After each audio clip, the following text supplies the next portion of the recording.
Hi, Danville. Alan Shields here, Chief of Police for the town.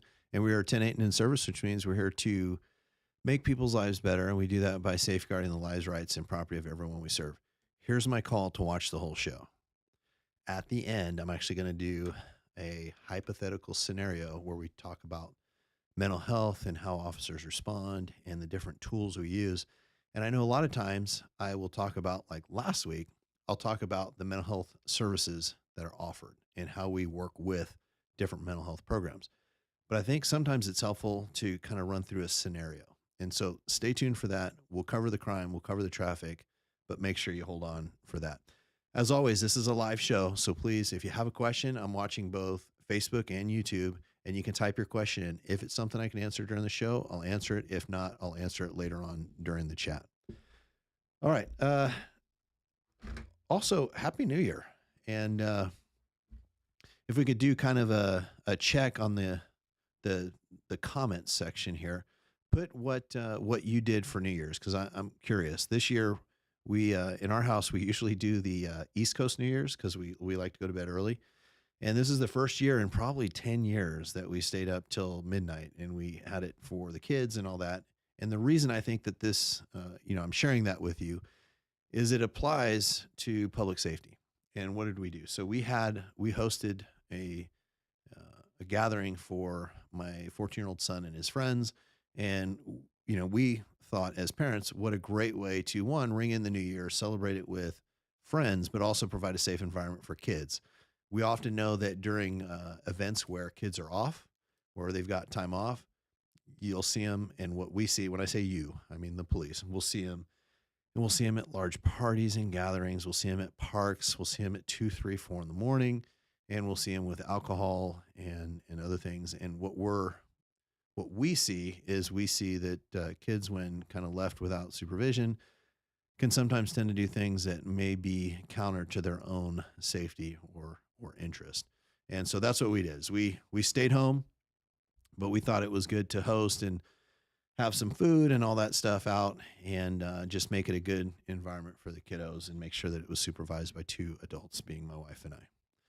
All right, so let's go on to some of our evergreen topics. As always, we want you to download this, print it out. It's the FEMA All Hazards Checklist, and it's how to stay safe on those low frequency, so very seldom occurring, but high risk events. This will help you to prepare for and survive during, and then be safe afterwards. So what can you do before the power goes out, how you can survive during, and then what are some of the steps you should take following. A good example is if you've got refrigerated medicine that is outside of its temperature, it might need to be replaced with new medicine that will be more effective. Make sure you download the Wildfire Preparedness and Evacuation Guide, and then also sign up for the Community Community Warning System through the Sheriff's Office. It's a good system that will alert you should there be some catastrophic event that happens. We still use Nixle, but we also use Community Warning System as well. On the Wildfire Preparedness and Evacuation Guide, really simple guide, very easy to use. It's actually really good to share with your kids, your family members, and will help you to prepare yourself, your family, even your pets, should there be something that happens. Also, we encourage people to go visit the PG&E website. A lot of good information there on how you can be prepared. But also, one of the things I like the way that the PG&E site actually alerts you for when the power may go off, if it's a predicted event, or when the power is going to come back on. And we found that it's getting better and better as time goes on. They've been making a good effort to get that down. All right, so we're going to go through some of the comments and see what people are saying. Looks like a lot of staying home. Too many crazy drivers, says Robin. And then Shirley said she did stay up till midnight, so good. Looks like we weren't alone on that. Laurel says she watched the Nashville at 9 and was to bed at 9:30. So Laurel, that's my wife and I's usual strategy. That way we can get up in the morning and have some fun, going for a hike or something. But Pat was doing 2 things at once. She took down her Christmas tree while watching Nashville countdown. A lot of Nashville here. That's good. We did the same thing. We watched the Nashville and we thought it was great. And Sue was the one that went out. So first time in my life, I went to a New Year's Eve dinner party at the GSR. I just walked downstairs from my room. Well, that's probably pretty smart, right? So you can have all the fun you want, and you just take the elevator or walk upstairs, and you're back in your room, and you're safe and sound. And don't have to leave the building. I can imagine it was probably pretty cold at night there. So glad everyone had fun and did so in a safe manner. Perfect. All right, let's move on to traffic accidents and crime. Traffic is actually looking pretty good. We started the year off really, really well. But as always, you can go to communitycrimeapp.com. You can get updates on information that's happening in your neighborhood. You can also get sexual offender registry information there as well. 1st through the 7th, we had one property damage collision that was a non-injury collision on Camino Tassera and Crow Canyon Road. So really excellent job. Now on the part 1 crimes, we could have done a little better. On the 1st, we had a report of 2 vehicles that were stolen from the same house on Loch Lomond Court. One of the vehicles was recovered later in Fremont the same day. We've processed it for DNA and released it to the owner. On the 1st, we also had a theft of a yard sign, and that was on Frisia Court. On the 2nd, we had theft of property from in front of a store on Railroad Avenue. On the 5th, we had merchandise that was stolen from a store on East Prospect. And then on the 5th, we had a rear door smash burglary on Lomitas Road. And this one was reported, the window of the crime is a little large, but it was reported when the homeowners came back. On the 7th, we had a purse that was stolen from a customer on Marshalls and Fostoria. So a couple things. I'm going to talk about cars, homes, and shopping safety. Cars.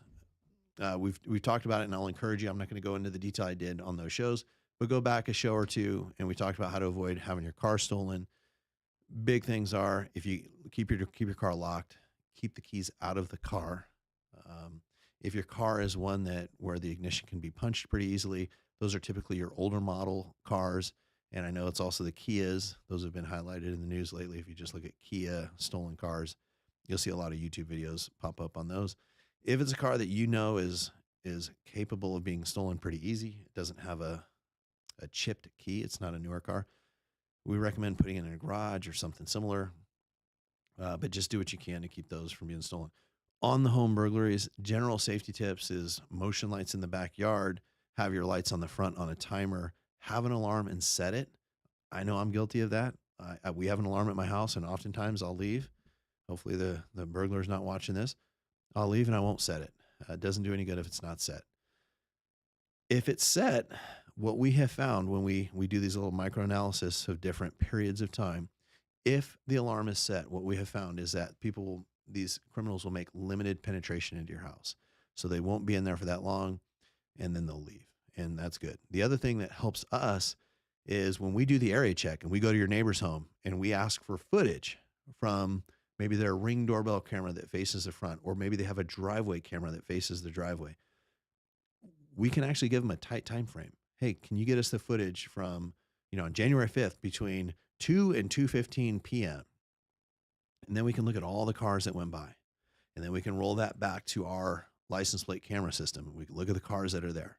And we have a better chance of solving it the tighter that time frame is. If the time frame is 5, 6, 7 days, 2 weeks, it becomes really hard because it's not that the evidence isn't there. It's just hidden in a mound of other information, and it becomes really, really hard to find. And so we do recommend that. Also, you can sign up for our vacation house check program. So if you're going to be gone for a week or two, go ahead and go to our website, or you can just Google Danville Police Department vacation house check, and our volunteers will go by and they'll check your house. So if there's access to the backyard, they actually do go in the backyard and check. But we ask that you fill out that form. We'll go and we'll check your house. And it's often that we find that homes have maybe been unlocked because someone is watching your home and they forget to lock the front door after they leave. And so we'll find that, we'll give you a call, and we'll see if we can't secure your house. So it's a very good program. It's all volunteer led, which means the volunteers that you see in white shirts with the PD badge that drive the volunteer cars, they run that whole program several days a week. Excellent program. But sign up for that. And then with the customer that had their purse stolen, just generally, and we've shown it before, and we'll do that as we hit into spring. We'll show it again.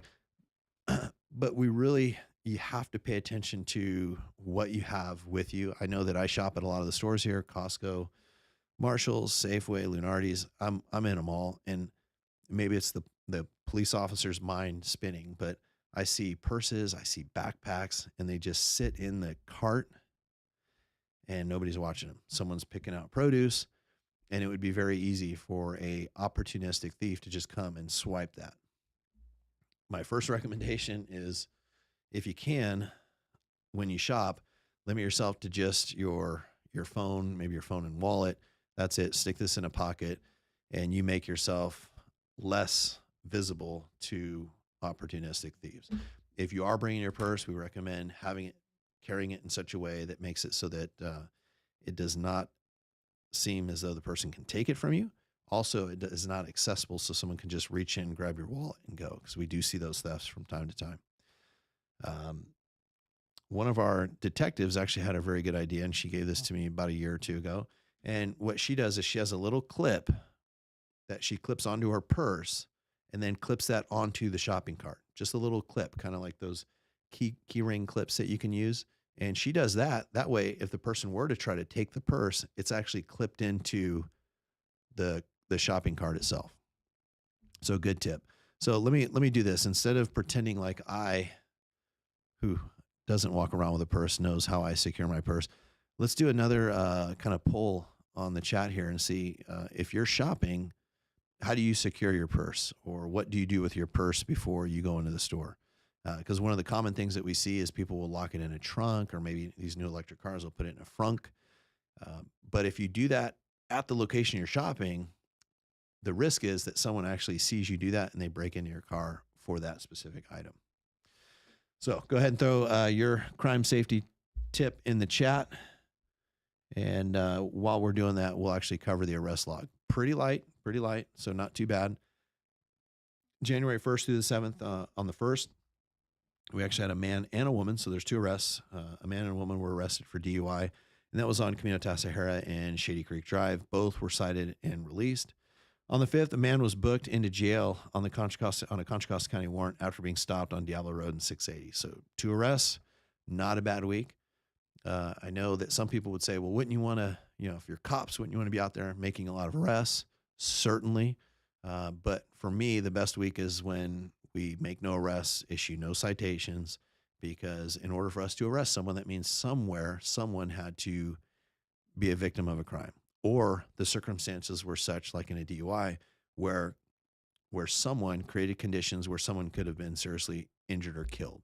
And so we would prefer to be on the prevention side of things, where people aren't drinking and driving, where people follow up and don't get warrants for their arrest for drinking and driving and all that. So we'd rather be on the prevention. So for me, when I look at the screen and I only see that there's 2 arrests there, that brings me good joy. So that's good.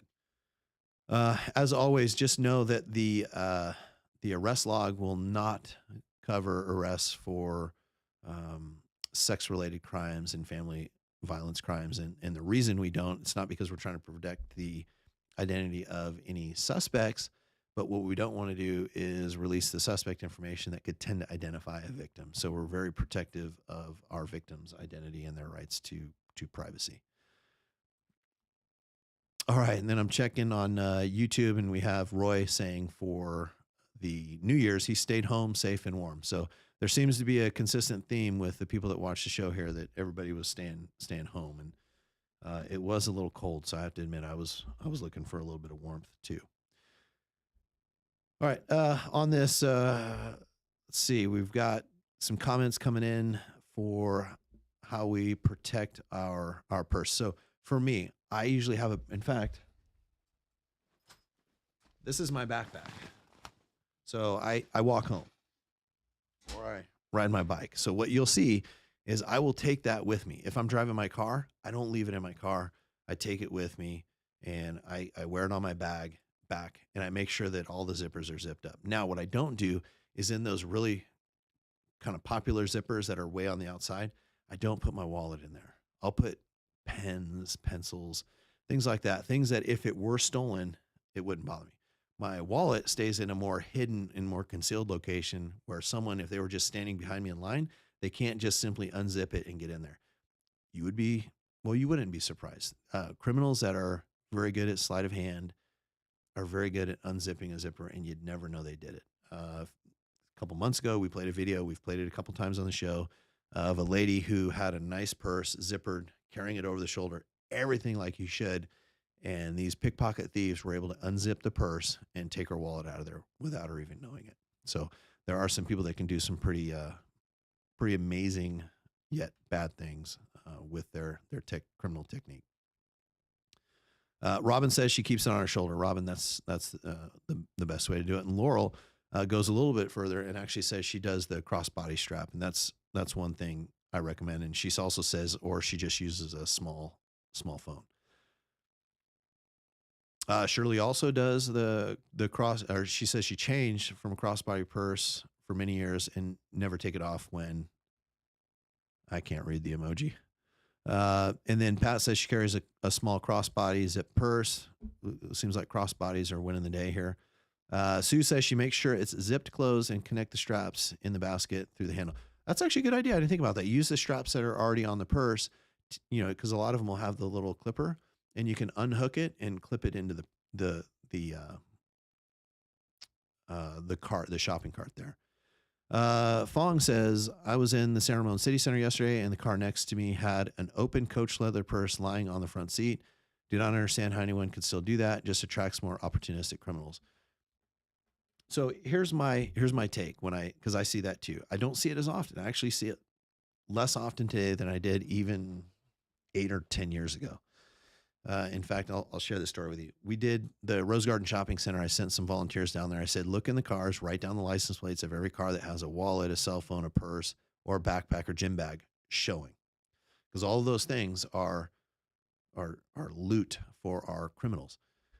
And I said, we're going to call every one of them and tell them, hey, if we were a thief, we would have taken your stuff tonight. Well, when they came back, literally there were too many license plates for us to go through. So it was like, wait, this is a little more widespread. We do that now. We don't see as many. And so, Fong, what I'll say is when I see that, what I attribute it to is not necessarily that they're willfully doing it and they're just so sure that they're not going to be a victim of crime that they feel comfortable doing that, but rather it's probably a mistake in timing. Sometimes we get busy. I know I've done this where I've shared this with you. We have a car that you can start with a little credit card thing. Well, I went to the gym one day, and all I wanted to bring was my phone. I didn't want to bring my wallet. So I thought, hey, I'll be smart. Before I get there, I'll actually hide my wallet in the car. Well, I'm not so smart because what I didn't realize is my wallet was the key at that point and it could start the car. So I went in the gym, came out, and then when I pulled my wallet out, I looked and I thought, wait, that's not so smart. You just left the key in the car. And so I would attribute it to, maybe ignorance or just not doing the right thing. But I certainly don't think anyone's leaving their purse out in that way, intending that it's so safe that it's not going to get stolen. In the city center, here's what I'll say too. Kudos to San Ramon PD and Bishop Ranch because they've got security around the city center parking lot. They've got it also around the parking lot on the north side, which is it looks like it's an overflow parking lot. It's a parking garage where they've got like the chargers and all that. And so they've got security that's running around that place quite a bit. I don't think there's too many times where I go that I don't see them. So they're doing a good job of trying to knock that down with some natural surveillance. All right, now here's what I want to cover. I want to cover a scenario. This is a hypothetical scenario, and it has to do with how police respond to mental health incidents, but also mental health incidents that have a crime component where the person has committed a crime. So let's just say that that in your neighborhood, there's someone that's suffering from mental illness. And let's say that, and it really, for the sake of the scenario, it doesn't really matter what the mental illness is, but a mental illness that's causing them to degrade socially. And as they're in your neighborhood, maybe they're going around and they're chasing people in your neighborhood. And maybe at one point they hit somebody in the neighborhood, and then that triggers a call to the police. All right. Now, if there wasn't a crime and the person was degrading, what we would do is we would respond out. We would also ask for A3. And if you remember from last week, A3 is anytime, anywhere, anyone. And that's a service by County Mental Health where they will send clinicians out, and they can send them out either by giving a phone call. They can send them out by giving a clinician to physically respond to the field, or a clinician paired with local law enforcement into the field. And what they'll do is they'll make an assessment and they'll try to come up with some form of a strategy or treatment plan to help the person. So that's how we respond in crisis. officers from the police department, we will always respond to calls for service, whether it's mental health or crimes in progress. Now, what we do when we respond, our assessment is very sterile. And what it has to do with whether or not that person meets the criteria for an involuntary commitment. An involuntary commitment, sometimes you hear it referred to as a 5150. Involuntary commitments are when the person is a danger to themselves, a danger to others, or gravely disabled due to a mental health condition. And I think the law recognizes that officers, not being clinicians, psychologists, that we're not going to necessarily be able to say that this person has depression or anxiety or, that they have some form of a diagnosis, but they're simply suffering from some type of mental illness and they're a danger to themselves, others are gravely disabled. If they meet that criteria, then officers can take that person into custody and have them committed involuntarily on a 5150 hold, which will allow us to have fire, and that's what we use in this area. Our fire department partners will come and they'll transport that person to the county hospital. And the way 5150 works, the law says that we have to take that person, if they meet that criteria, we take them to a location that's approved by the state and directed by the county. And there's 2 locations in this county. If you go to the California Department of Public Health website, 2 locations that are approved by the state. The first one is the Contra Costa County Regional Medical Center, and the second one is John Muir Medical Center. Now, the county County Mental Health directs us to take everyone to Contra Costa Regional Medical Center, so that's where patients that are on a 5150 hold go. Once they're there, then they have a full screening by mental health professionals, and they'll make determinations on future commitments or release or treatment plans. Now, if they don't meet the criteria for 5150, what do we do? That's where one of our gaps is, and that's where I'm actually not too many times do I say I'm happy about something to do with mental health, but this is where I'm actually happy to say that there's a program that has been stood up. It's been going for years, and it keeps getting better and better over the years, and that's the county's mental health evaluation team. Usually what you'll hear us call it is the MET team, and it's MHET, Mental Health Evaluation Team.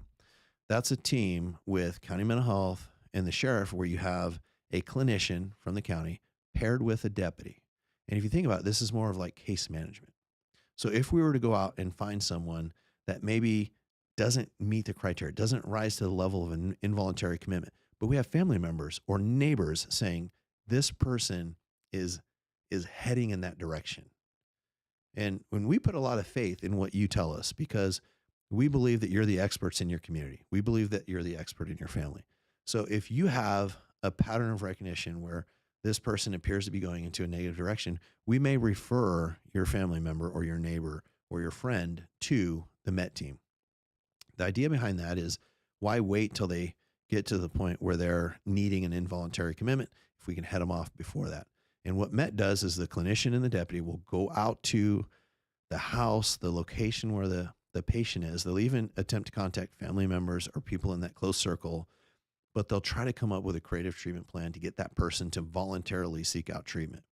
Now, you can imagine at the moment that we usually get a call in law enforcement, it's usually when the incident is kind of at a higher state, right? Rationality is probably low. Emotions are probably very high. It's kind of hard sometimes to get people to self-admit and get them convinced to go on their own. And that's where I think that's the magic of MET is MET will go at different times during the day and try to contact them. And you just don't know. You might catch them at an opportune moment where, the emotions are down a little bit, the rationality goes up higher, and we can get them to go. So that's one of the ways that we intervene. Anytime any of our officers goes to a mental health call, and so that could be someone who's trying to hurt themselves, maybe someone that's hurting someone else, or they're gravely disabled. But if we get the call from you or we witness it ourselves, we will call the A3 team out from the county. And that's the Anywhere, Anyone, Anytime team that comes out. And they are, if you think MET, the mental health evaluation team, that's more like case management. So those are the ones that they try to get mental health services, and they don't usually respond at the moment of crisis. At the moment of crisis, you're going to get an officer from the Danville Police Department, and you'll get a call or a referral into A3. A3 doesn't respond to every single call. They're making it their goal, and they're standing up their program, and they're continuing to improve. But sometimes they'll make phone calls. Sometimes they'll come out in person. And again, like I said before, sometimes they'll come out with a local law enforcement officer. Now, what happens if the person suffering from mental illness also commits a crime? And in the hypothetical example, the person who's running around the streets, chasing people, and ends up striking someone. So that's a battery, right? That's still a crime.